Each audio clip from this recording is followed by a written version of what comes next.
Thank you, Niti. With that, we have this very robust start for our seminar and open the doors for our first panel that I would like to introduce. So once again, we have Kazim Rizvi from India with Mallory and Knodel from the Center of Democracy, Isabela for the Core Project, and the member of the European Parliament, Patrick Breyer, who's almost here. He just texted me. So let's then start the presentations, and Patrick should join us quite soon. Well, does anybody have does anybody want to take a step forward and start this panel?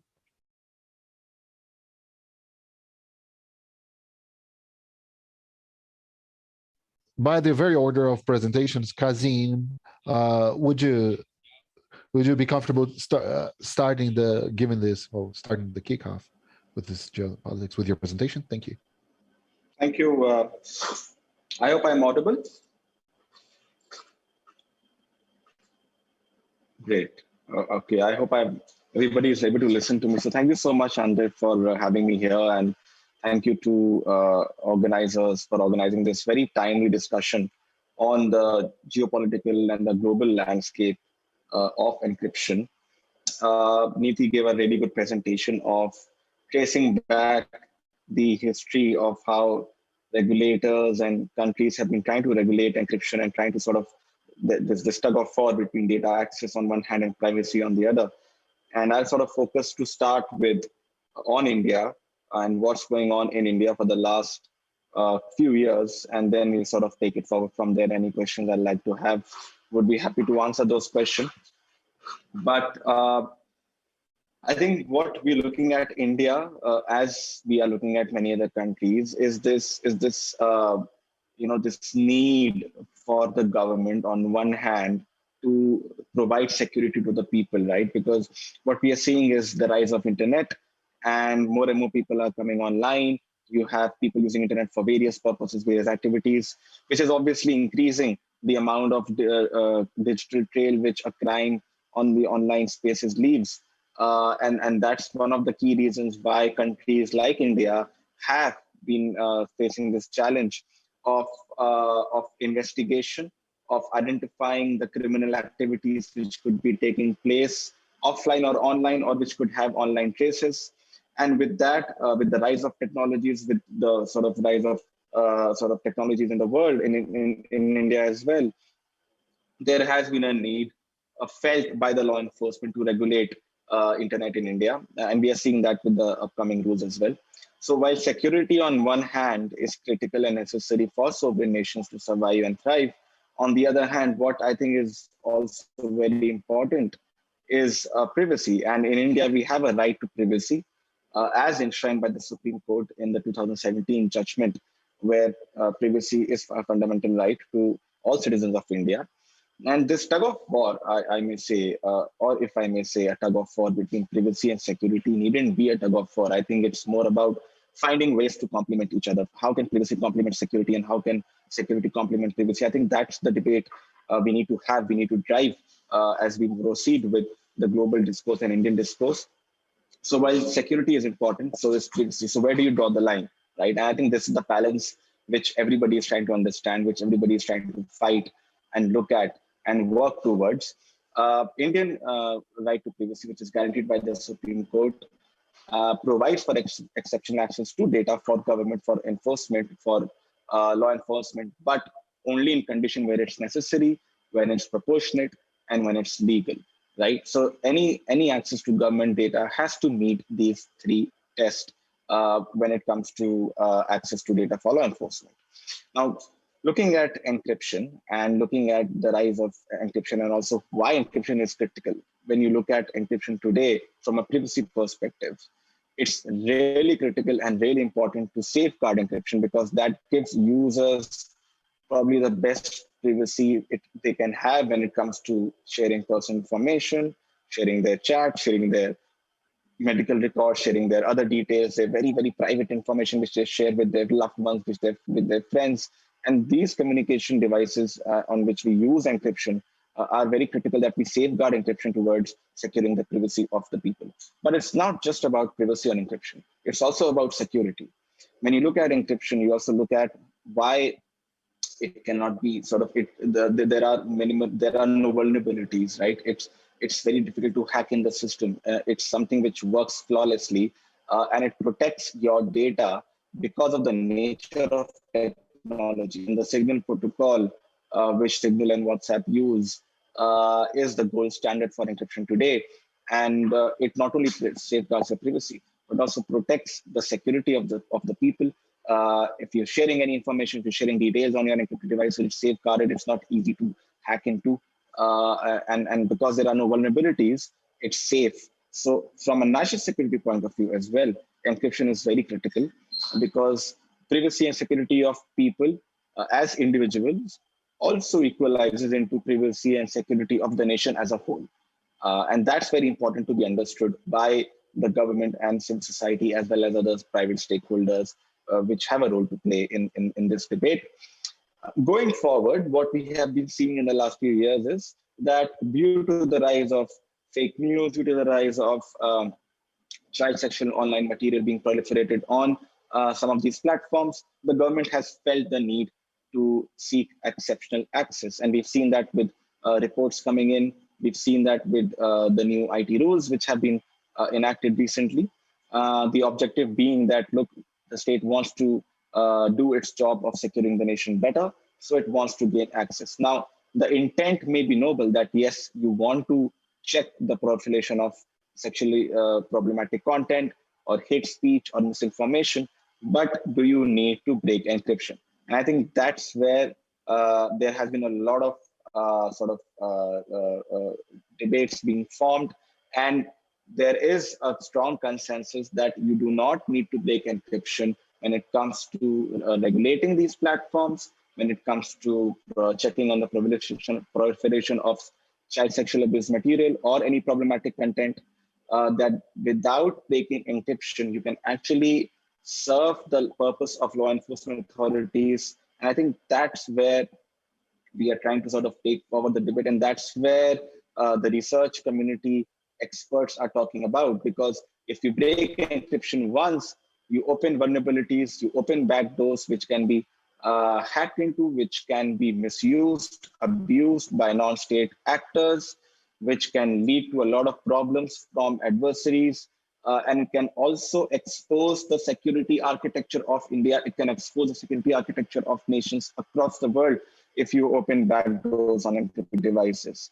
So how do you do the job? How do you assist law enforcement towards finding or towards sort of catching the perpetrators, towards regulating the platforms on one hand, towards checking on the proliferation of problematic content without breaking encryption? And the answers lies in enhanced metadata analytics and forensic capabilities. I think that's where there is a huge potential in India as well as globally to look at how metadata can help serve the purpose of law enforcement, because that is a legitimate purpose without breaking encryption and without compromising the privacy of the people.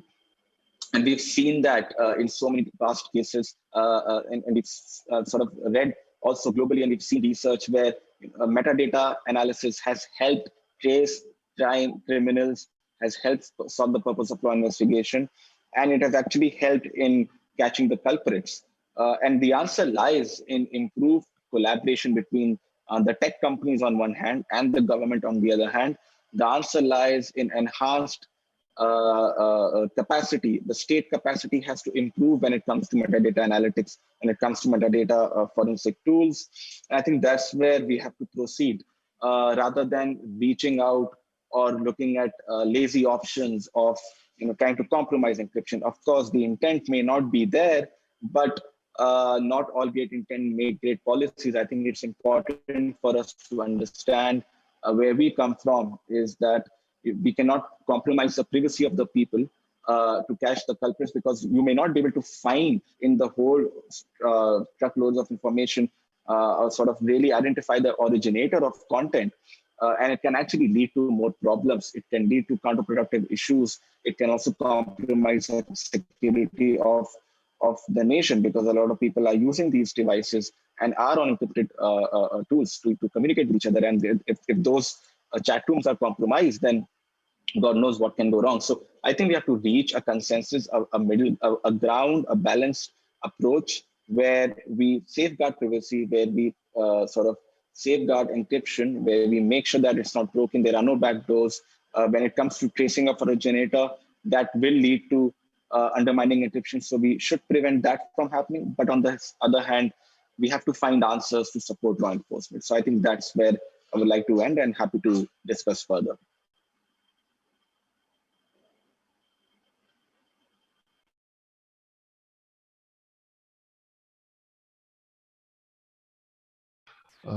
Thank you, Kazim. I believe you bring the very intention of this panel, which is to outline characteristics that, although the particularities of each country, the uniqueness of each country, but they end up being a constant in the anti-cryptography policies in other countries. So, and one of them that I see is this lack of, well, dimension, let's say, of balance by the public powers and by law enforcement, that cryptography is not here just to protect individual rights. No, also collective rights, and also the security of the very state. So it seems, or it feels that it is not specific to any region. No, it is cross-cutting. This is present in Brazil, United States, in Europe and Asia. And this is a geopolitical characteristic of this cryptography policy. And also, to open the hook to Mallory, or to bring this hook to Mallory, well, in the proposals of traceability, or in traceability bills, it is not considered many times that this would affect the very end-to-end cryptography. But it has a global technical character in the end-to-end cryptography. This would harm the secrecy of communication principles. And I'm certain that Knodel should develop articles on what would be the very definition of end-to-end cryptography, and when those policies eventually harm these characteristics, removing the very nature of the very end-to-end nature of cryptography. And I bring this hook between Kazim talk and Mallory's talk, and I pass the floor on to you, Mallory. Thank you. Thanks very much. Thanks for inviting me. Just to give a little bit of background, I'm Mallory Knodel. I'm the Chief Technology Officer at the Center for Democracy and Technology. I'm based in Washington, D.C. And I also participate as actually the co-chair of the Human Rights Protocol Considerations Research Group at the Internet Research Task Force. And I'm an advisor to the Freedom Online Coalition, which is 32 democratic governments that was formed around 2011. So I wanted to talk a little bit about what CDT's strategy is around this and why it matters in our advocacy work to protect end-to-end encryption. And I will also then talk about what are some of the key technical features of both the sort of attacks on end-to-end encryption now and how I think we should respond as advocates to get to the very specific question that André perfectly posed around the proposals like traceability, but there are others as well. And I want to be able to fit those into a frame for you. So I'll start a bit from the beginning. We, CDT and others are steering committee members of a global encryption coalition. And the reason why, NITI and others have mentioned it, the reason why we're doing it is because, again, it's very global right now. Even the democratic governments that I've mentioned as part of a Freedom Online coalition, they are at the same time advocating for internet freedom, of which privacy and censorship circumvention are certainly a part. They're then using the Five Eyes countries as well as India and Japan to put out anti-encryption statements. And it used to be the statements are don't use encryption, don't adopt encryption, but now we're seeing a trend where adoption is fine, go ahead and use encryption, but we'd like to monitor you and your use of encryption. And that is a very important shift. And I think also another one to highlight is that not only is the conversation around a sort of, quote, backdoor or exceptional access to that encryption for the purposes of monitoring, we're actually seeing a whole host of requests. So it isn't just a backdoor. It is, can we have access to one message? Can we have access to all past messages? Can we have access to messages going forward so that we can monitor future messages? Can we have enhanced metadata so that we don't just see the message content, but we know who sent it, who's seen it, its whole history? Can we, in fact, use media, the media sent over end encrypted messaging to use facial recognition to identify people in the photos, to have some real-time intervention if there's harm that's been done? I mean, the list goes on. It's actually, from a systems and technical implementation perspective, rather a lot. We're putting a lot of faith in technology as the solution, whether it be to curb terrorist, terrorism and extremist views, or if it's to curb child abuse, if it's to stop crime syndicates, if it's to intervene in money laundering. I mean, there's a lot that I think we know law enforcement agencies around the world would like to solve, a lot of problems in our world today. And it's not that pro-encryption advocates are on the side of criminals, certainly. It's more that we maybe know more than others, especially those of us that are technical, that technology is not really a great solution. It's not the only solution, certainly, and it has to be embedded in others. And I think that it's right that others have pointed out, there may be other ways to solve these problems, but to reframe it as it's no longer a request for a backdoor, it is now, can we build surveillance technology that is in everyone's pockets, that is seemingly private, but that has exceptional access so that we can find essentially the worst criminals out there that are using the internet for the wrong reasons. That's a lot to ask. Another trend that we're seeing then is this notion that these new features that would allow for a lot of pervasive monitoring and so on forth are compatible with end-to-end encrypted systems. I think that that's an important distinction to push back against. It is not compatible, and the reason why it's actually so interesting and it's it's being pushed that the end-to-end encrypted system can have these monitoring features attached is that in end-to-end encrypted systems is supposedly where a lot of this crime is happening, which is not the full picture. A lot of these patterns, a lot of these criminal acts are actually happening in the clear. They're happening outside of end-to-end communications. There's so much that law enforcement could do with the data that's already available. In addition, it is quite disingenuous then to attract users to use a certain kind of tool, a messaging app or cloud storage, giving them the promise of extra private communications and confidentiality that then is not. And upsetting actually the user expectations of privacy and sort of then lying to the users about how it actually works. That's something that we shouldn't be asking tech companies to do, because it puts at risk their business models and is really just actually wrong. So it's very important that we focus in on the incompatibility of monitoring and confidentiality. They cannot coexist from a definitional, from a technical perspective. Lastly, I would just like to say that another trend that we can leverage for positive gain is actually that privacy is now becoming more of a business model for tech companies around the world. Niti mentioned how distrust in Australian tech tools was a big point of advocacy against the anti-encryption legislation in Australia.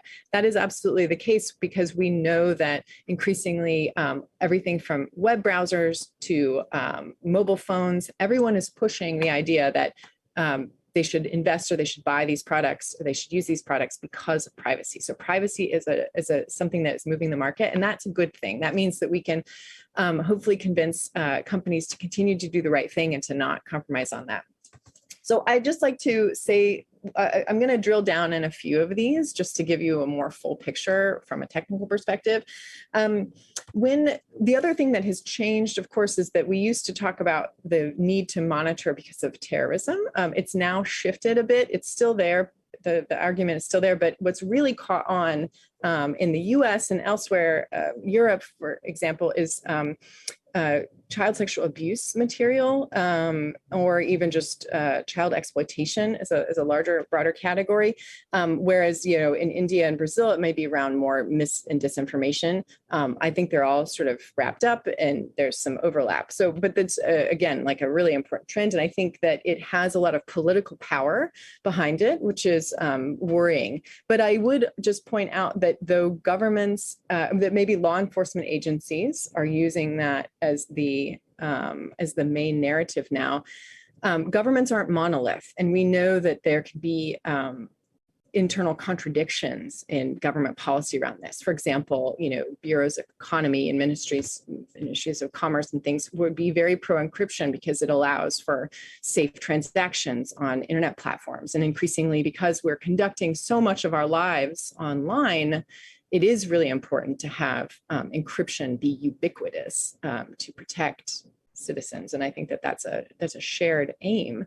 And there just may not be awareness that from a technical perspective, you cannot really have both. And so it is up to governments to come up with, I think, very clear policies. Are they going to be the country, the democratic country that finally breaks encryption for the world? Or are they going to continue to keep all internet users safe and have the ability to whisper and have a conversation? We need more alignment. We need to foster that alignment within governments and agencies that maybe are on the other side of the issue from law enforcement agencies. We need to align more with the voices of those affected. I think in the past, when the narrative was more around terrorism, there were organizations around the world that combat religious extremism and so on that would, you know, come in on the side of encryption. We need to do the same for child protection organizations to build that alignment, that indeed these are hard questions. These are very difficult solutions for our society to come up with, but it is not going to be a purely technical solution. And having a backdoor or having a whole list of features built into apps isn't really going to solve the problem, and also can be working against it. These changes would put children at risk. These changes would relieve or would interrupt the ability for social workers to do their jobs with the folks that they're trying to protect while keeping those conversations secure and safe. And we need to just be talking to one another more across civil society and across stakeholder groups.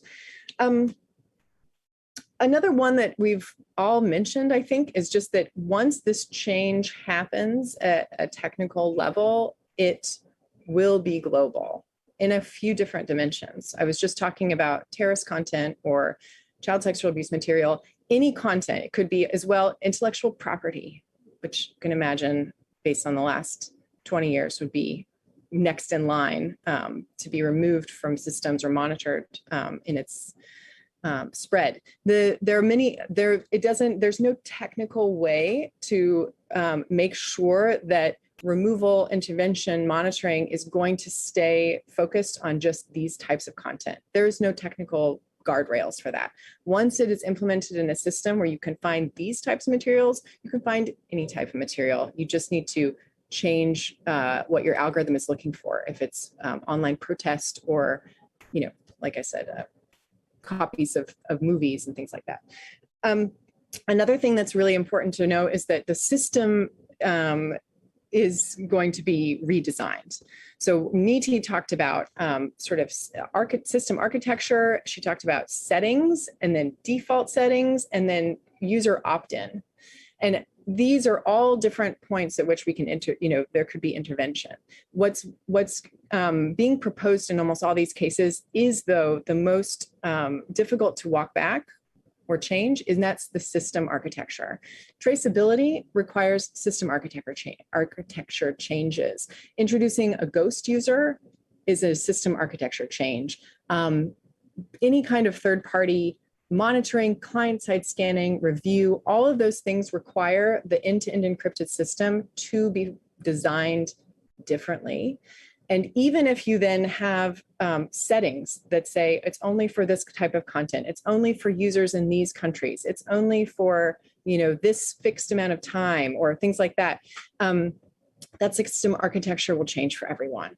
Even if then you say, but it's opt-in, right? Even if you're in the US, even if it's for this type of content and so on, if you're a user, you can opt out of the system or you have to opt in or something like that. It doesn't matter because the system architecture has been redesigned such that the end-to-end encrypted system is compromised. It does not work as intended. And I can tell you from working in the technical community, especially when you're looking at end-to-end encrypted group chat environments, it is incredibly difficult if you are interested in making the system as secure as possible. Already cryptography is hard, and making sure that key exchange is done properly and that there are no possible attacks, that sort of thing. Engineers work on this constantly. It's a very difficult thing to achieve, and adding in these additional features make it less secure, and it is just essentially incompatible.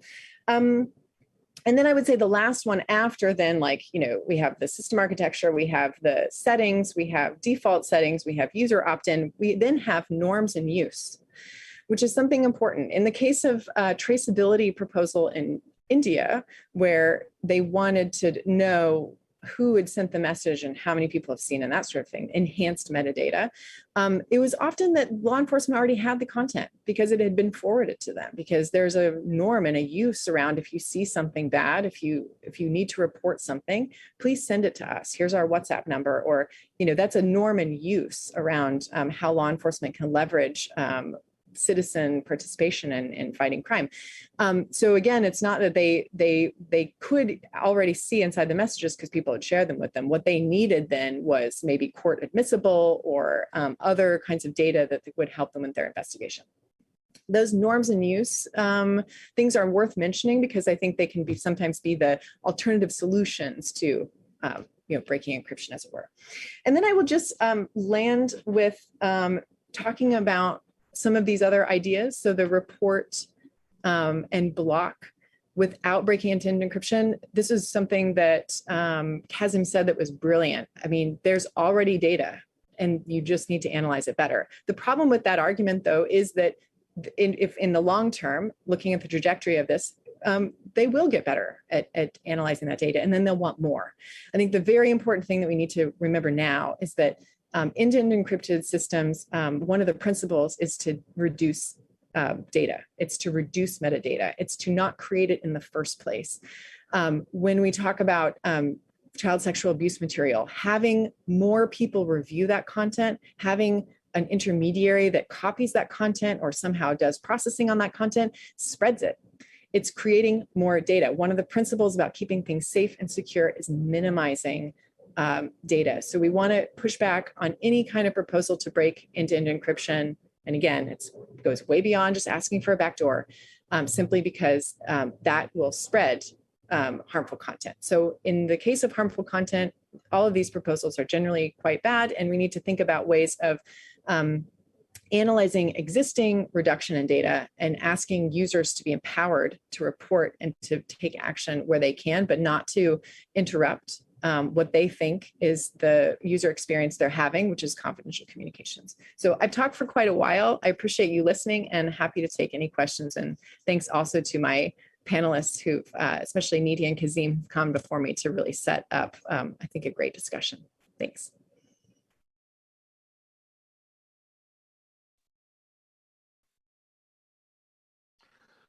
Excellent, Mallory. Thank you very much once again. It's interesting that what she brought, well, she points out paths that I'll also bring a hook I'll create this hook to Patrick. Is the very nature of the interception of communication flow at a given time. Well, it's becoming obsolete more and more. The techniques of data access, they're not reduced to to a specific communication flow or time bound, well, they have access to personal data in different platforms. There are more and more accumulated, and I think it's interesting the debate with copyright and intellectual property, because, well, it's a historical case study that provide us a starting point on how we can have this one-side scanning that I'm supposed to start with. China is a great example on how different communications are becoming more and more of a list of hypotheses in which the filtering of content will be employed. In Europe, this type of policy is in focus since the very second semester of 2020, and it has gaining momentum. Well, with that, we can continue during the debate, but I'd like to invite Patrick Breyer. Please, you have the floor. Thank you.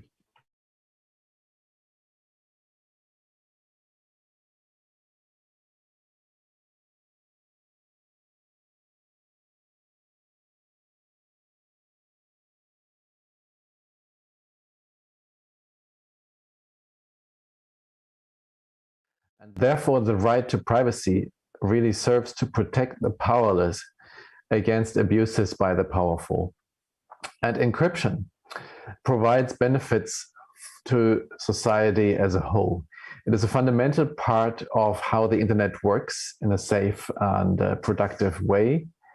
And it protects our confidential communications from interception by criminals and governments, including foreign intelligence services. So by confidential communications, I mean communications that reveal personal secrets that can be used to expose individuals, to threaten them, to blackmail them, even those in power. I mean business intelligence, so communications that contain trade secrets, and that can be used by competitors. That can be used to advantage competitors, and that's the business of intelligence agencies, of course. And I also mean state secrets.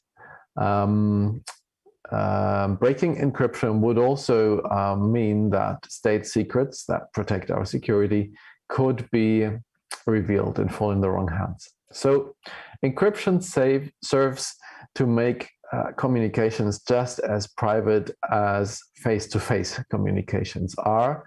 And especially in times of the pandemics, this is really essential. There is so much to be done to really implement and ensure that encryption is being applied in order to protect us against the mass surveillance by intelligence agencies. We really need to make end-to-end encryption compulsory. And we also need to implement it in new technical standards, such as 5G. So it must be the default, and everybody should profit from it. And by the way, governments and law enforcement agencies also will. Now, it is true that criminals, of course, abuse this encryption as part of their modus operandi, in particular to hide their activities. It is clear that law enforcement needs to investigate crime online just the same way as crime offline. So traces need to be followed, groups need to be infiltrated. You can do all that even with strong encryption in place. But you need training and specialized units that know how to deal with digital evidence to keep up. It's not acceptable that law enforcement agencies often take months or even years to seize data and to evaluate it. A 20th century police cannot deal with 21st century crime. So this is really a huge job in terms of qualifying and training our law enforcement officials. Now, when it comes to the situation in Europe, starting with the positive part, the General Data Protection Regulation, which is well, our fundamental legislation protecting privacy, it does call for technical measures to protect personal data, including encryption where appropriate. This needs applying and interpreting, but it is really a very good legislation. And there is specific legislation on the protection of privacy in communications networks, the so-called e-privacy directive, which should be superseded by a new regulation soon. And the European Parliament is pushing in that context for encryption to be applied to communications as well. It'll be difficult negotiations because the second chamber is the council, where the national governments are represented. They, of course, want the exact opposite. What governments are doing in Europe is basically hacking devices in order to circumvent encryption, which of course compromises the right to privacy and also poses a risk to the security of devices. And also, it doesn't necessarily respect territorial sovereignty, but it can be applied cross-border. And you've all heard about the NSO hacking scandal, even though, mind you, we can't prove at this point that European governments are using it, but it seems that at least the Hungarian government has been. So the EU governments are not satisfied with hacking devices. They actually are calling for lawful access to encrypted data and communications, which would essentially mean breaking safe end-to-end encryption. And these calls have triggered some response. The EU Commission, which is kind of the European Union's government, stressed after this that they committed not to generally weaken encryption. So basically everybody is watching and seeing what's happening, what exactly are they doing and proposing. But actually, the first legislation that could generally weaken or circumvent encryption in Europe, and possibly with a global effect, is the so-called chat control regulation, which is also called e-privacy derogation.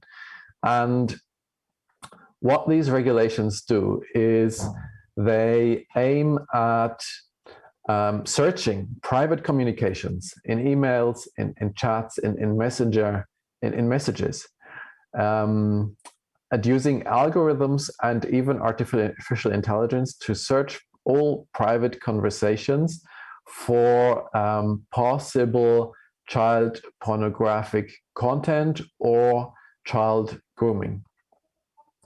And this basically means the end to the digital secrecy of correspondence. It is really as though the post office were opening all letters to see if there's any illegal content in them. It's as if the police were allowed to surveil apartments because some crime could be happening there. So this is really the mass surveillance legislation, and it becomes even more problematic if the Commission proposes, as has been announced, to make this mandatory for all providers globally, even those that use end-to-end encryption.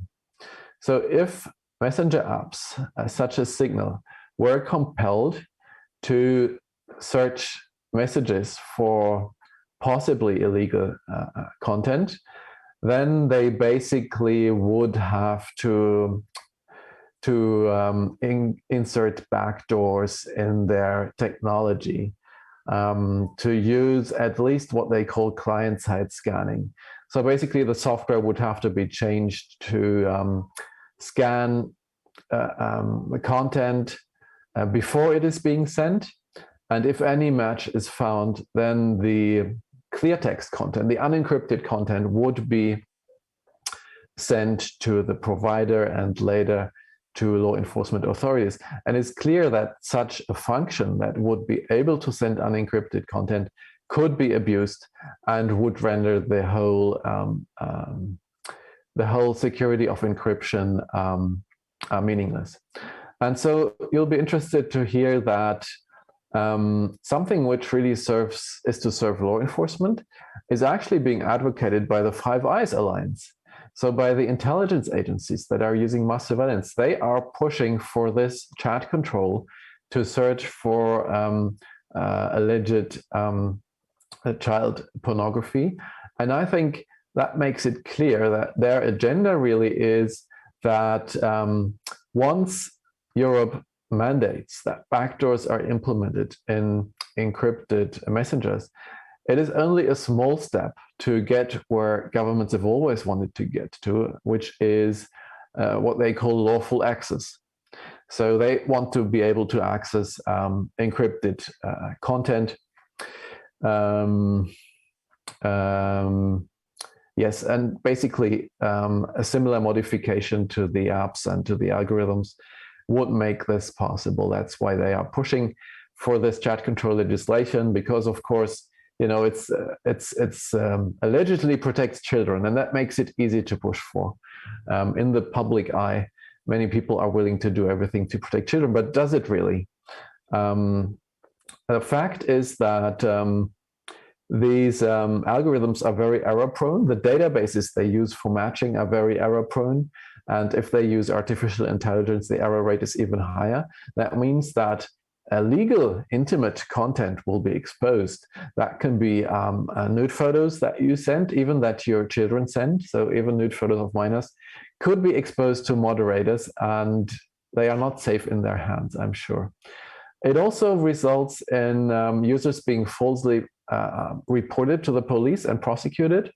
According to a statistic by the Swiss police, up to 86% of the material that US corporations that are using chat control, including Google for its Gmail service, Facebook for its Facebook Messenger, Microsoft for Outlook.com, for Skype.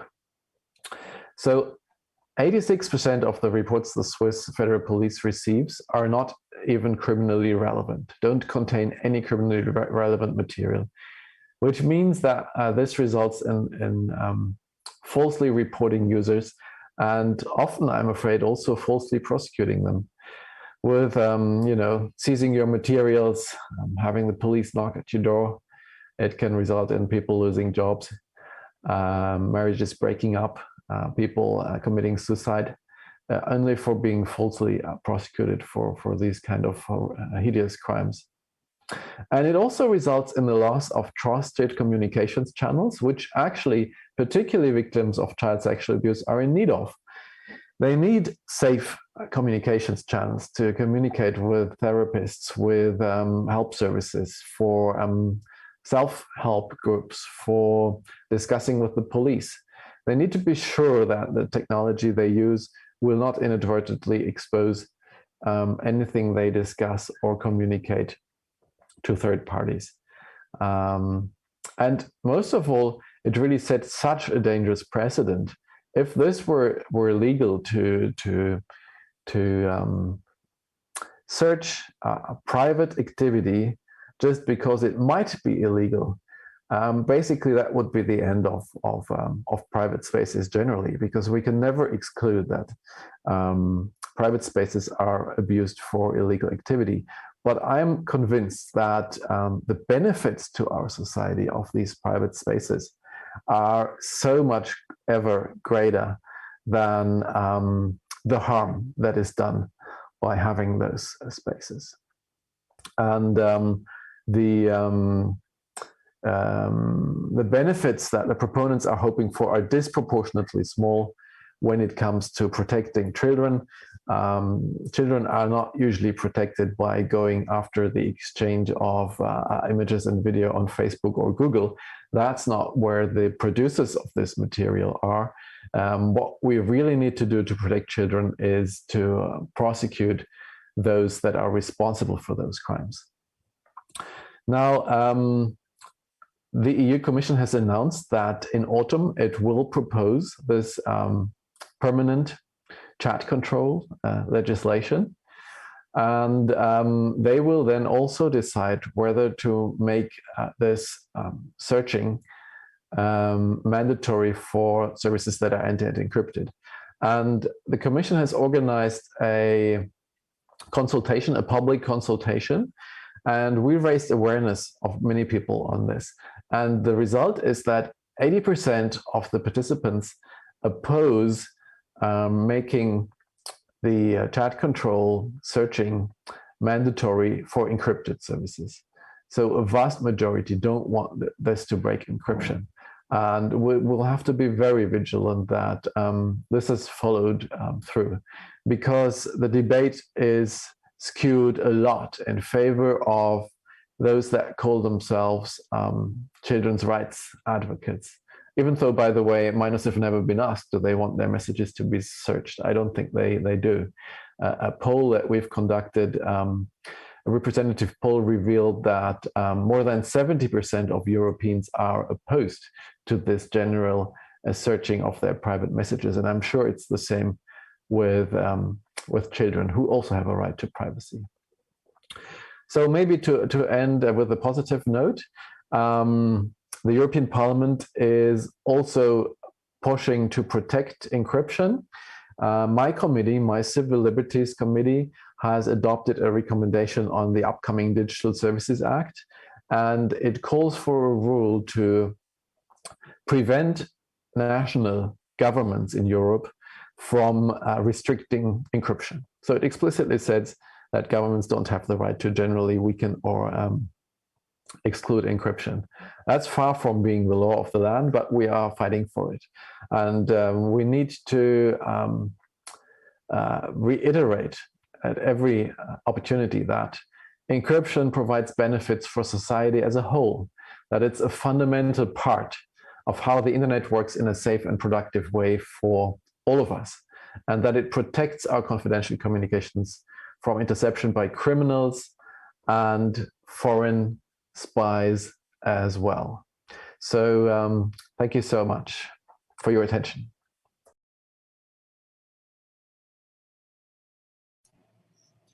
Muitíssimo obrigado. Thank you very much, Patrick. I think what you said here is exactly, works very well with what was said before here, what Mallory said about how most cases we don't have enough data for public policies which will impact this data, which affects privacy. And even when we have policies and when the policies are based on data analysis, it seems not to point exactly to the intervention in terms of in cryptography. There are many false negatives about the role of cryptography in crimes. So I always remember about the last consultation that we had at the European Commission about, if I'm not mistaken, 80%, I don't know if it was the one that you were talking about exactly, but the result of the contributions of people showed that 80% of the people or organizations and people that participated pointed toward the dangers of intervention in cryptography systems and the filtering, control of content that traffic in messaging apps. Well, if not based on data, they basically ignore the data that is generated so they can advance public policies and agendas, and so that they can affect this in trying to advance criminal investigation. So public opinion seems also to kind of tackle and see this, and we understand that many criminal investigations do commit abuses, as you pointed out, and one of the platforms that has been working with this, you have been using this in practice, this rationality of cryptography and the importance of cryptography for people and that are more vulnerable, just like you said in the beginning of your talk, privacy for people who are more vulnerable. So I would ask Isabela to speak for her, and I'll allow her to present. Thank you, Isabela. Thank you, André. I would say before then, the backstage, I would salute everyone in Portuguese, and then I will speak in English after that. So I would ask the people in Brazil, I would apologize for you guys, but I will begin speaking in English. I will start sharing my screen here. Giving a hi in Portuguese.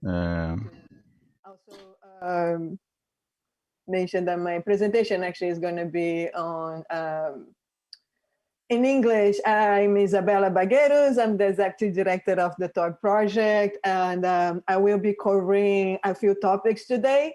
I will talk about fear, contradiction, reality check, also how encryption is a right, at least on my point of view, and other threats, and trying to make a conclusion out of it. I want to before I get started, actually, I want to share my point of view of the definition of privacy. I think privacy today means what it is, the human being that you are, right? Like what it is, the human being that me, Isabela Bagueros, I am, right? What are the things I like? What are the things I dislike? What are the things I dislike in public? What are the things I dislike in private? What are the things I'm curious about? What are the things I'm afraid about? You know, all those points makes me the human being I am. And those are super values for me. And that why I should preserve it and have control of who have access to that information, right? Like, so that's where I'm coming from that point of view. Fear is often used. I feel like my colleagues here have pointed out with a lot of good examples. Nowadays, there's a fear of ransomware, big fear of that. There's always the fear of not catching the bad guy. There is always the fear that if you create encryption or popularize encryption, criminal or malicious activity online will increase. On our case, the Tor case, there's the dark web myth, right? Like the fear that is associated with R2 and the usage of R2. So I want to talk a little bit about that. What is Tor, right? Like Tor is an online anonymity, provides online anonymity, right? Like we provide protection against tracking, surveillance, and also the ability to circumvent censorship online. We are free and open software. We are an open, decentralized network. Anyone can join the network. Anyone can be part of the network as like one node, right? Like one server in that network. We don't control that. So there is no like a user account to join Tor or anything like that. And we are a community of researchers, developers, users, relay operators, and much more around the world. We are a very global community, and we are a nonprofit. This is Tor. Nothing is changed, just look like any other browser. This is our browser. This is how you connect to the network. This is how you navigate. Put the Portuguese version here for folks. This is, again, right, like what is our mission? I want to talk a little bit about that. Our mission is to advance human rights. That's why we do all that we do. And freedoms by creating and deploying the free software that we create for anonymity and privacy technologies. We support the unrestricted use. That's why we are open source. We are free software. And we also support the further the scientific and popular understanding. I feel like being open source is extremely important for researchers and to make it better, right? Like or encryption and or software in general. So what is the dark web, right? Like, let's get there a little bit. People believe that the dark web is a hidden place on the internet where all the criminal activity hang out. In reality, criminal activity happens all over the place. It happens online, it happens offline. It also can happen on the internet, normal internet, it can happen on the Tor network. And getting rid of privacy, like my colleagues have said on the panel, it will not stop crime. We also, people think that Tor hosts the dark web, that Tor hosts a ring of criminal activity on the dark net, or that the dark web is a network of websites. Just to clarify, we're not a host. Tor is more like the HTTPS protocol or HTTP. We are a transport to reach one site to a server, right? We are not hosting anything. But this is very similar to, the cyber panic of the 90s. I feel like, I'm not sure if the people on the audience are, remember this or were born in this time, but when the internet started, everybody freaked out too. And there was this fear spreading around about the internet, how you should be aware that all these bad things are happening on the internet. And it still goes on. In 2018, we are still seeing people describing our technology as this mysterious and dark place, that exists out there that is, you should be afraid of. And this is the perception that people has of us, right? Like of what we do as a store, as a software. And one of the technologies that we create, that we have, is called onion servers, and I will talk a little bit more about that. Onion servers can only be a website or service that can only be accessed inside of the Tor network. And because of that, talking about metadata, right?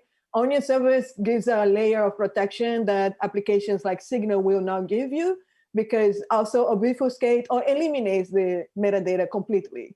So it's extremely important piece of technology for the world that we live today, because I believe that also the content that you share has less about you than the metadata that is exposed out there about you. And you can learn way more by analyzing the metadata, call it an answer or not, but like that, even if it's a timestamp, like you can learn a lot about that. There's a perception that onion servers, criminal activity, and all the unindexed websites are part of this so-called dark web. But the reality, like we said before, first of all, right, like criminal activity doesn't happen only on the dark web or only on Tor, it happens everywhere. So unindexed websites, for instance, also, right, like Netflix internal pages, even Facebook internal pages are not indexed on search engine. So what you say about those are those dark web. Is onion servers then dark web? Well, these are onion servers sites out there. Would you consider the New York Times a criminal website, or the Facebook, or Brave or Intercept and so on? So our technology is actually very popular and used by large-scale service providers and websites, and not necessarily just the criminal activity. So it's the dark web, criminal activity.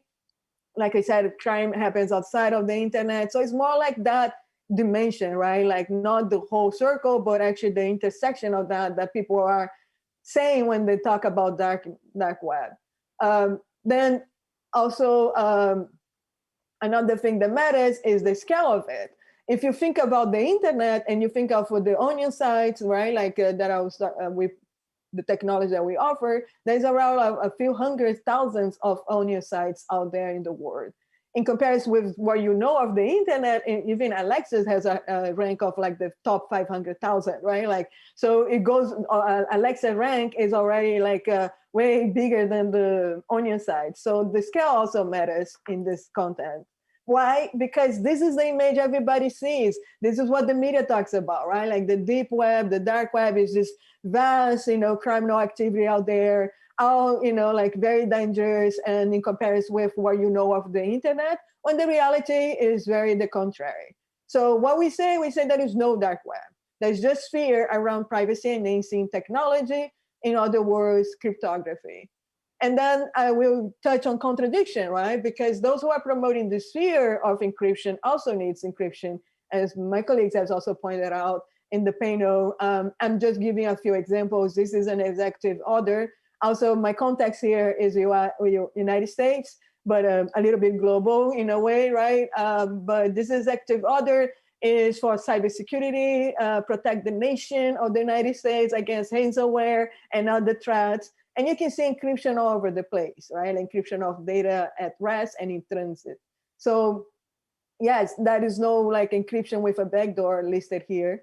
Also, this is the government bragging about how investing on encryption is a big business. And they did a study about that estimates that $250 billion is the economic impact on the investment of developing an advanced encryption standard So it's not only that they use encryption, they invest on building encryption, and they recognize the value of encryption. And here, just like a funny thing, right? Like even the CIA has an onion address. So for their own reasons or whatever, their own matters that they want to have an onion address. But again, right, like it goes to my point that what so-called dark web, the onion sites are not necessary criminal activity. And this is very strong. I'm like recent, there was researchers, and this was all over the news, that they did a research about Tor usage, where by default consider every traffic of onion sites malicious traffic. And it's that in my opinion, to validate the research right there, right? Like you're not even looking at the data that you're analyzing correctly. So a reality check. I'm moving to the request. Let's look at what they want, right? They want a backdoor, right? Like they want a way to decrypt data that only the government would use. Just like my colleague, like this is an argument, right? Saying that the victims of crime deserves that. How it's being, like, it would be much easier if they had the data to solve the crime. A huge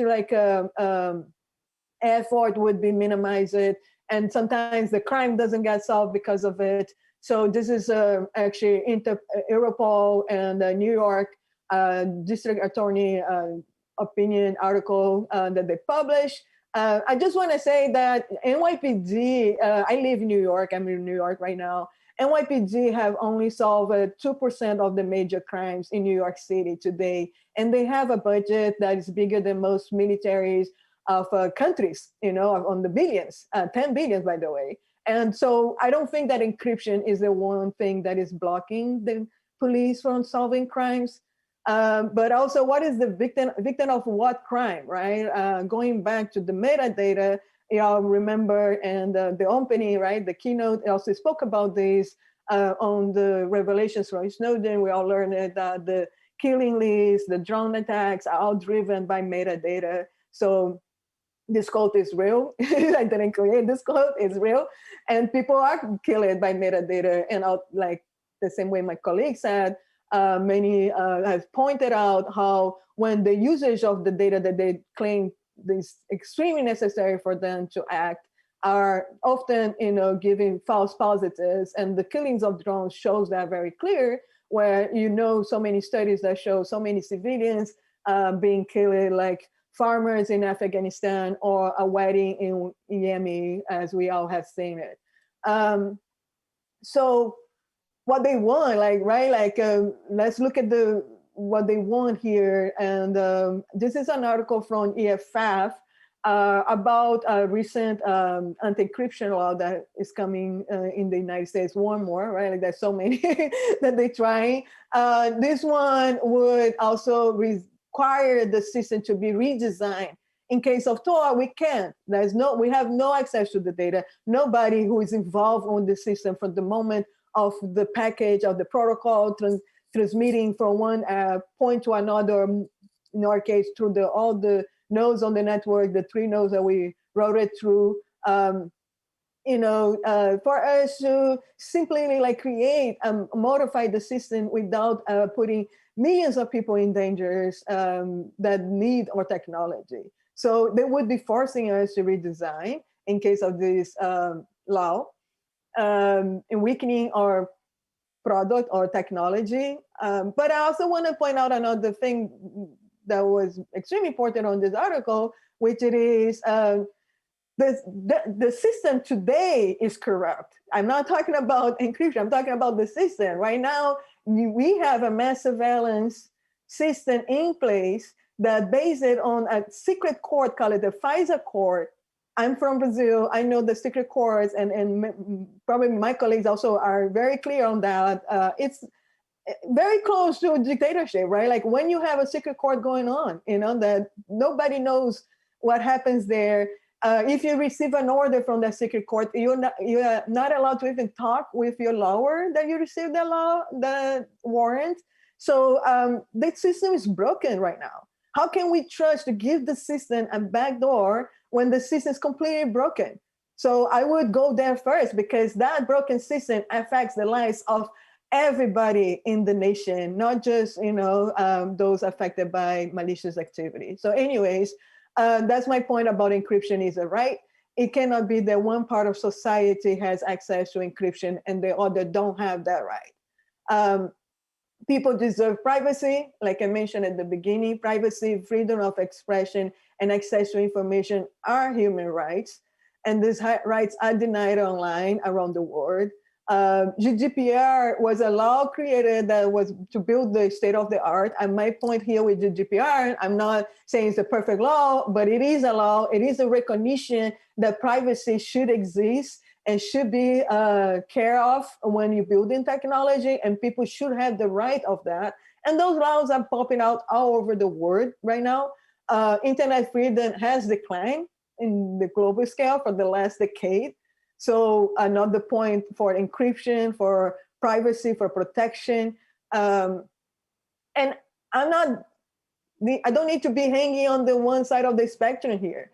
I can go to the other side of the spectrum where it's just like, I want to access a normal, I just want to access a website and not being tracked.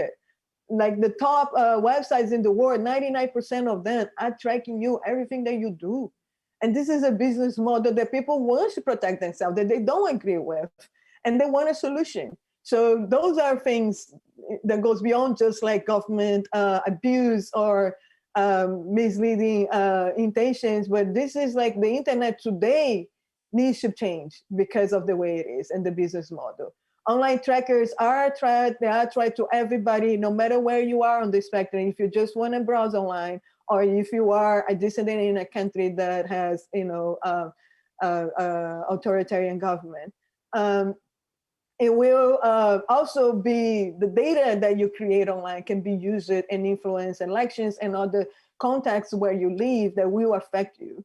Tor and Onion servers are developed to build protections against those things of tracking, of surveillance, and censorship online. And our mission is to allow people to publish and share information freely and privately online. I brought some users quotes. We collect information. This is our users saying how Tor have helped them access websites in Iran, censor websites in other countries as well. Even in a country where the user says that Tor, they don't have censorship, but it's extremely supervised and the internet uses data is collected in a very invasive way and the user just want a protection. In many cases, we do have people that without Tor, they will not have internet. But this is a very diverse group of people. I'm not, right? Like it goes from, someone who is a transgender and has no right to even look for information about, that and how they can, go through this process in their lives. Doctors, right, who just want to have privacy when searching for the patients in cases, activists, or just a father who wants the children to be able to, find answers to questions that they have without having that being abused and used by advertisers.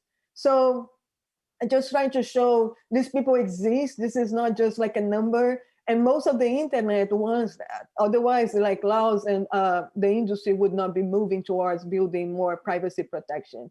And the privacy protection, everything that we do is only possible because of encryption. So I want to talk about another threat that sometimes I feel people kind of like overlaps with, we need to combat disinformation, we need to combat this and that. And because of encryption, we cannot. But I feel encryption is actually protecting us of a threat that leads to that, which is the unregulated data brokers, which your data is collected, sold, combine it with other data, use it for things that can affect you without you having a clue about it. So that is a big threat that encryption protects all of us. This is one example, again, the United States, data miner had a partnership. And this is a novella, soap opera, right? Like this is a love and hate relationship. Twitter had deals with data miner multiple times, broken them, go back to it because of the data brokers, because of the market, right? And they were being used by fusion centers. And what are fusion centers, right? This is an article from The Intercept on the top. And at the end, Fusion Centers was created after 9/11. They are, like, when 9/11 happened in the United States, there was a critique about sharing intelligence between law enforcement, nationally and domestically, and they created the Fusion Centers to do that, to combat terrorism. So Fusion Centers seems to be, in the last years, they seem to be treating mere political dissent or as a threat without any indication of violent intent in order to justify their continued existence. And we have seen this. They were used to combat the Occupy movement. They were sharing information about the Occupy movement before the first stand was even set up in Wall Street. They also monitor and share information about the Black Lives Matter movement in the United States. The data brokers and all this, like, so the Fusion Center collects all the data. Data miners work with the Fusion Center. Cambridge Analytics, everybody knows about this example. They collected metadata, more than content. Of course they had content, but metadata too, and the combination of aggregating that data, right? Like, and they supported this information. And not only they supported that, but they show it to many opportunities out there. There is a business model that people should jump on. And the market have grown and have boomed, actually. And I just want to bring here an example from Brazil, which is, everybody knows that people were paying a company, businessman in Brazil was paying company in Canada to run electoral campaigns in Brazil WhatsApp, which is, in Brazil, the electoral law prohibits, it's illegal to do that. But that was happening, and nobody's like regulating this marketing company in Canada, right? Like, nobody's caring about that at all, as a matter of fact. So my conclusion goes to learn what is the motivation behind the narrative, right? I think my point that I want to make, and I hope people takes home, is that encryption does not increase crime or danger, and backdoors won't decrease them either, creating a backdoor. Once there is a backdoor, a way to decrypt it without the permission of the key holder, anyone can use it and abuse it. Also, abuse of surveillance is real, and we all know that. Shortcuts to make life easier for law enforcement, but they cost millions the right to protect the privacy and to have security. Encryption does not make it possible for law enforcement to do the work, make it impossible for them to do the work. And I want to show an example of what I'm talking about. This is like they were doing some dark web, trainings, and this is the takes that from the experience. And one of the needs that they learned from the participants is that they could emphasize the commonalities of dark web investigation and traditional investigation or plain old police work. So in other words, I will end saying that I feel this whole debate, right, like about having the backdoors and etc., in more or less like this. I can have Google Maps, I can type an address, and I will have a lady who will guide me, turn right, turn left, walk 3 blocks, and I will get to my destination without any effort whatsoever. And that's fine, that's great, that is way more optional for my experience. But I cannot have a digital Google Maps. I cannot have an internet, not a mobile phone.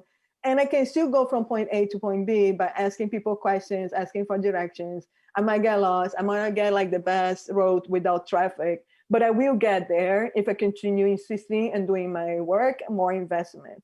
So the cops, the police, the law enforcement, they're looking for a Google Maps here that we know will not produce the right like direction to the location. Most of the time also produce, in the case of the misleading and the biases of the algorithms and so forth. But they want that. They want to make it easy. But that does not mean if the Google Maps doesn't exist, they cannot get to the location. They can't, like here says, just by doing plain old police work. We don't need to hurt millions of people because they are not doing that or want the shortcut.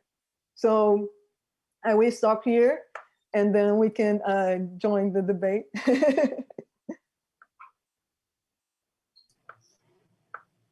Muitíssimo obrigado, Isabela. Thank you very much, Isabela.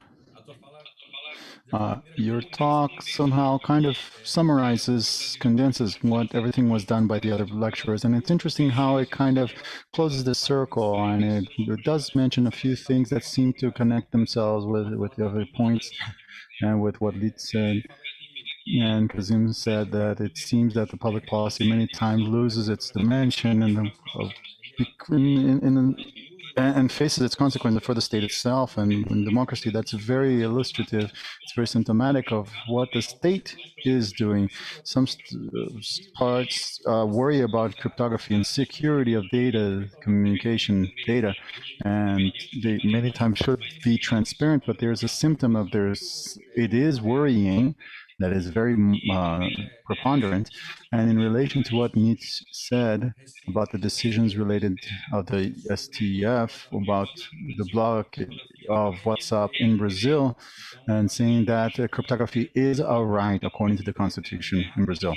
It's something that is aligned with what the most current positions of the Supreme Court, and this is already a huge topic for debate and update. What would be the public policies in Brazil? And in terms of internationally, that will be adopted worldwide. So there's a way where we can reanalyze this geopolitical element. And well, I don't want to talk too much. I would ask someone else, the public, to speak. I have here two questions which were sent, written, even though we have our chat that is being very active. I would like to begin with these two questions for all the panelists, if those of you that want to answer. The first one is Ronnie Medes, and he is asking, what is necessary for every country to use the encryption to default in all applications and not to be a choice from users? So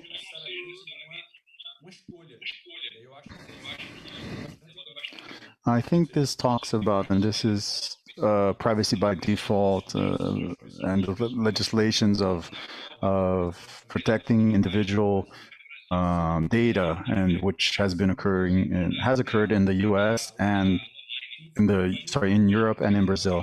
The second one is a comment, and we'll talk about this maybe a little bit in this afternoon, but the issue of metadata access by the state is also worrying in Brazil, not only in India, where this is still is part of a bill related to fake news, Bill 2630 from 2020. So it goes back to what Isabela mentioned and what was said about the former director of the NSA, that we kill people based on metadata. So these are points that are kind of, they connect to each other. And I would ask these two questions, and then I'd open the floor to those of you who have interest in participating orally if you want. So I would ask the panelists who would like to comment one or both questions, please feel free.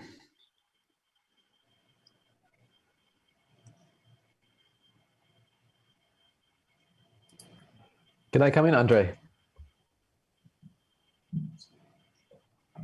Oh, thank you. Now, when it comes to encryption by default, it needs to be implemented in software and in hardware. For example, it would be possible to make phones or mobile phones encrypt end-to-end. Operating systems would be possible.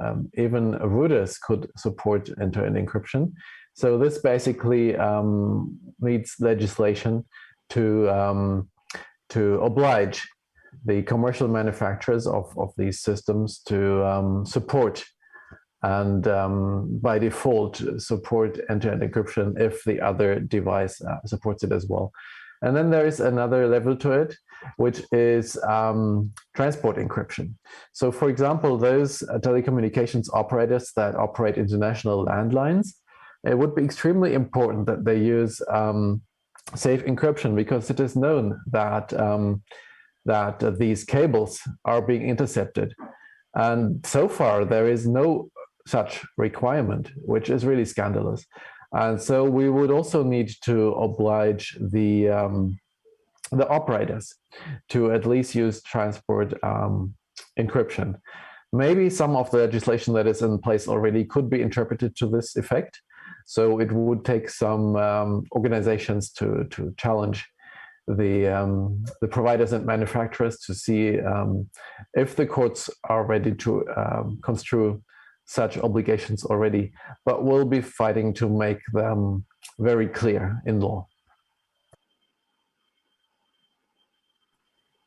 If I can jump in a little bit about that too, right? Like what is the question about what is necessary for adoption? I agree with Patrick about, regulation. I feel like there is less effort on creating laws that says if you're building technology, you should have encryption, you should protect your user by default, and etc. The privacy laws, for instance, I'm going to give another example, right? Like, so let's say you are in the time where the cars didn't have a seat belt. And then the cars in the industry, they're like, I don't want to put the seat belt. It's going to cost me money and ba-da-da, ba-da-da. And then there is a law that says, all right, you need to protect your driver. But doesn't determine that like it has to be the seat belt, and the seat belt has to be the 3-point seat belt because it's the best seat belt, and all the physics behind it of guaranteeing that the driver will not be hurt or be protected when there is a collision, right? So we are kind of like with the privacy laws, it's kind of like that. Oh, y'all need to give privacy and the right to the user. But then everybody interprets that in a different way. And somebody will kick you off like, if you don't give me your data, you're not using my service or whatever. So I feel like what is missing is actually like saying that why it needs to have encryption, why the encryption needs to be in a certain way. So when it's built, it's created with that in place by design, right? Like, so I feel like I agree, put more efforts on building that type of legislation would be way more productive for the rest of the world than the other one. I guess I would chime in just by saying that there are a lot of different kinds of applications for encryption. And I think just to be very specific about what we mean when we talk about end-to-end is that it is a conversation that is happening between known people. And that it is a confidential conversation. This, for example, this Zoomcast, this webinar is using encryption for a variety of elements. It's using transport encryption and so on, but it is an end-to-end, and it wouldn't matter if it were because we're broadcasting it. And a lot of actually what we do online involves some element of public notice, right? Social media is largely, a public act. What I think we miss sometimes then is the data that's created without us knowing it, or imagining what a user thinks is happening to the communications that they're intentionally putting out into the world when they're talking to just one other person. I think that's what we need to think of as being ubiquitously confidential, because in our normal lives, we walk and talk to friends and family, and there is that feeling that if I'm having a conversation in my own house, or if I'm having a conversation with a friend walking down the street, for the most part, that is confidential. No one is listening. There's not infrastructure set up to monitor all of those communications. And that is what end-to-end encryption promises. And it's actually not a huge ask because we're used to it. We're just trying to create that space online. I think, Patrick, you were the one who said, there are some inherent problems with private spaces, but we shouldn't get rid of them we shouldn't get rid of these private end-to-end encrypted spaces for those harmful uses. I actually think that it's an even worse question that we're being asked. The question we're being asked to reckon with is, should there be any private space online at all? That's what we risk when we break end-to-end encryption, is that there is literally nowhere on the internet that you can have a whispered, like that you can whisper to someone or have a private conversation. And that is, I think, we should consider unacceptable.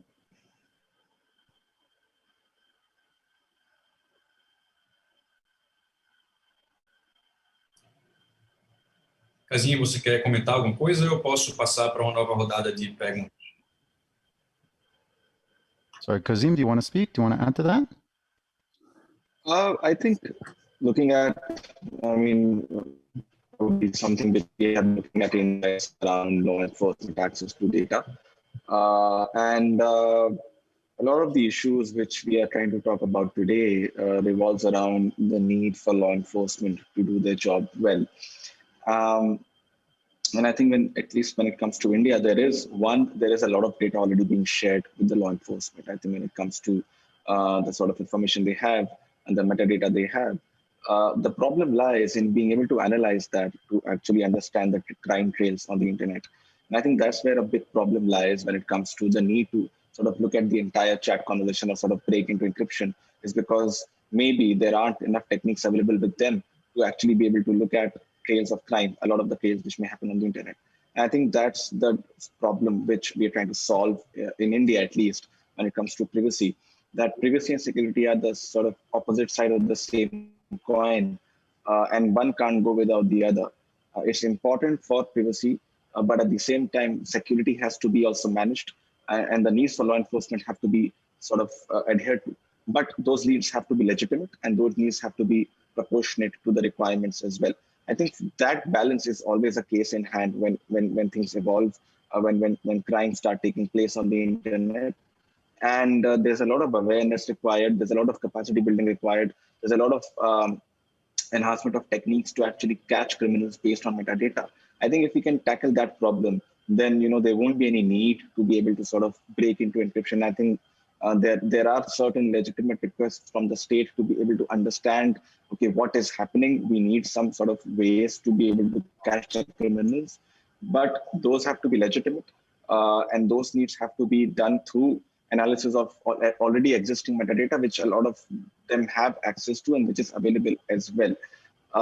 So I think, again, the point which I think somebody raised earlier was the fact that you can kill on the basis of metadata. I think that's the line, or sort of that's the way, the state has to look at how it can do so without having to break encryption, because once you do that, you actually cause more severe security challenges. So if you make this a security challenge, if you make this a security problem, then privacy on its own is protected. So I think that's the sort of debate we have to drive. And obviously, looking at India, we have to sort of look at what can be done at best to enhance state capacity. And discussions have to happen, more workshops have to happen, more collaborations have to happen on that level, where state capacity is enhanced when it comes to metadata analysis. Muito obrigado. Thank you very much, Kazim, Isabela, Mallory, Patrick. I will hold my comments because of time, and I would ask Richard here to talk. Richard, if you could please be very, very brief, since basically we're out of time, but we have a few minutes tolerance. The debate is very enriching, but if you have your final comments, please do. Go ahead, Richard. Hi. Yes, we can. Very much for the great presentations. I agree with everything that was said. They were very comprehensive.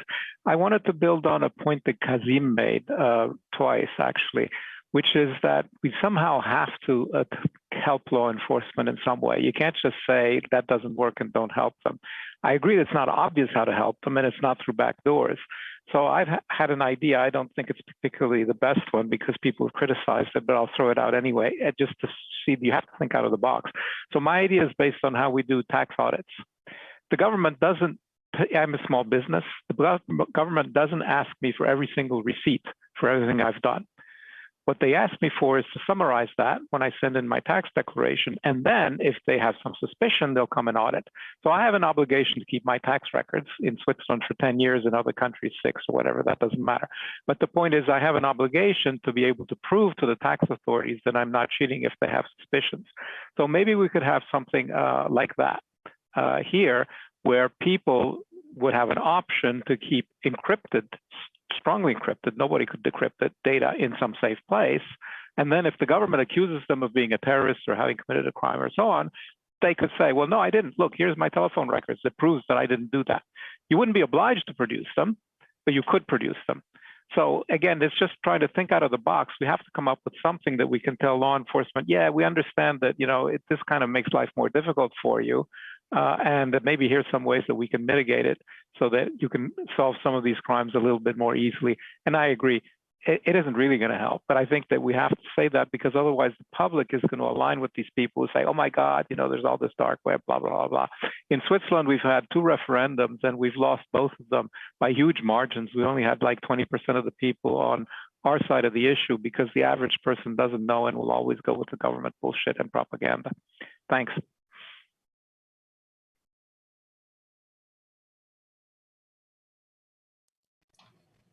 Obrigado, Richard. Thank you, Richard. Does anyone want to comment about that? Yes, I agree with you, right? Like we need to have an answer. That's why I wanted to show like their own people being trained on how to investigate on the dark web was giving that tip to the trainers, right? Like it's very cool. It's very equal and like normal police job, you know, like what you do normally they, you know, insert themselves on those forums, you know, they also put in, you know, honey traps for them and do their thing. But I agree, we need to have an answer, right? Like we need to say, but also like, it is, but at the same time, right? Like why is on us? Like I said, like why I need to be the Google Maps for the law enforcement to go from point A to point B when they can go from point A to point B without me anyways. It's just a little bit more effort. So I feel like, right, like that's what I want to point out here to the law enforcement on that front, right? But I agree that the public opinion, like I said, right, like what is the motivation behind the speech is very important of what being said. So what we're doing, and some people comment on the chat, right? Like, oh, the industry, like we're not big players on the industry, we're not, but we are players in a community of other players who are fighting, right? Like we are building tools like Signal for protecting people privacy and offering encryption in a very easy way to everybody, right? Like, so we are doing that. And what we are talking to each other and trying to do is to also combine in our communications the privacy with a superpower notion, right? Like it's not a, like I feel like people are migrating to that idea, but I feel like we want to go less on the message that like you need to protect people being hurt and blah, blah, blah, to more like, no, you know, like this is everybody, this is a power that everybody should have, this is a beneficial thing, this is a good thing, this is a thing that everybody should have. It's not just like a sector, a group or whatever, right? Like, so we want to put the narrative into a narrative that is more optimistic towards the topic, a narrative that convinces people that they should obtain that, you know, like they should fight for it because it is a good thing for everybody. So I feel like it might be just a scratch like on the big problem, but yes, we are keeping those things in mind and try to do something at least.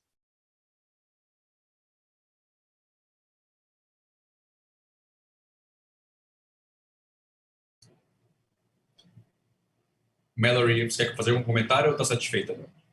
Mallory, are you going to comment on that? Would you want to comment on that, or are you satisfied? Thanks so much. Isabela said everything really well. I appreciate the opportunity to come into the panel. Thanks again for the invitation.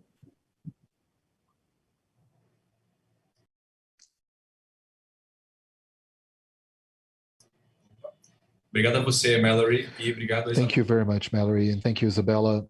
I'd like to thank Kazim and Patrick as well. They had to leave due to time constraints. I believe you all have enjoyed it. I think it was amazing, and for Joy, it's not over yet. We'll continue discussing all that, and in our second panel that will start at 2 p.m. Brazil time. We'll break for lunch, and we'll be back at 2. Thank you once again. I'd like to thank the panelists, the public, the audience, and we see you soon. Thank you very much.